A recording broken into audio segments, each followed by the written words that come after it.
Alamin natin, paano nga ba nanalo ang San Miguel Beermen kontra sa Phoenix Super LPG sa laro nila kagabi? Pero bago yan, ikaw, ano nga ba masasabi mo sa 4-point shot ni CJ Perez kagabi? Malaking impact nga ba sa liga? Pero marami pa rin mga fans na nagsasabi na nakakatawa pa rin daw ang PBA sa panibagong rule nila. Kaya anong opinion mo? Comment mo na sa baba. Huwag kalimutang i-like ang video, i-subscribe ang ating channel para updated ka sa mga usapang sports. This is RB and welcome to RB Cast Sports.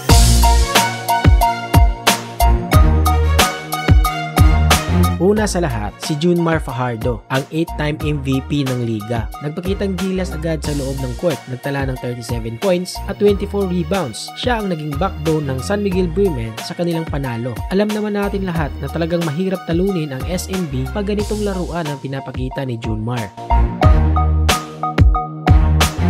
Maganda rin ang performance itong si CJ Perez. Nakita naman natin na binigyan niya ang San Miguel Beermen ng mahalagang 4-point shot sa huling minuto ng laro. Yung clutch play na yon ang nagbigay ng kalamangan sa kanila at nagtanggal ng momentum sa Phoenix. Nag-ambag siya ng 21 points sa Beermen kaya malaking bagay talaga ang contribution niya para ma-secure nila ang kanilang unang panalo.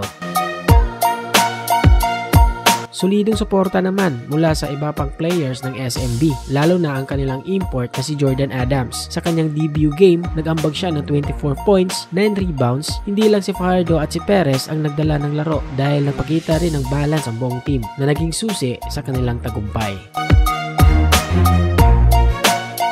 Kahit kinabahan ang Beermen sa dulo ng laban, nagawa pa rin nila pigilan ang pagbabalik ng Phoenix sa pamamagitan ng teamwork at tamang execution ng plays. Sa huli, napanatili pa rin nila ang kanilang kalamangan at nanalo sa score na 111-107. Ikaw, anong masasabi mo sa laro ng SMB? Ido-dominate na naman ba nila ang PBA 49 Season Governors Cup? Comment mo sa baba ang iyong opinion. Huwag kalimutang mag-like at mag-subscribe sa ating channel para lagi kang updated sa mga ganitong usapan. See you on the next video.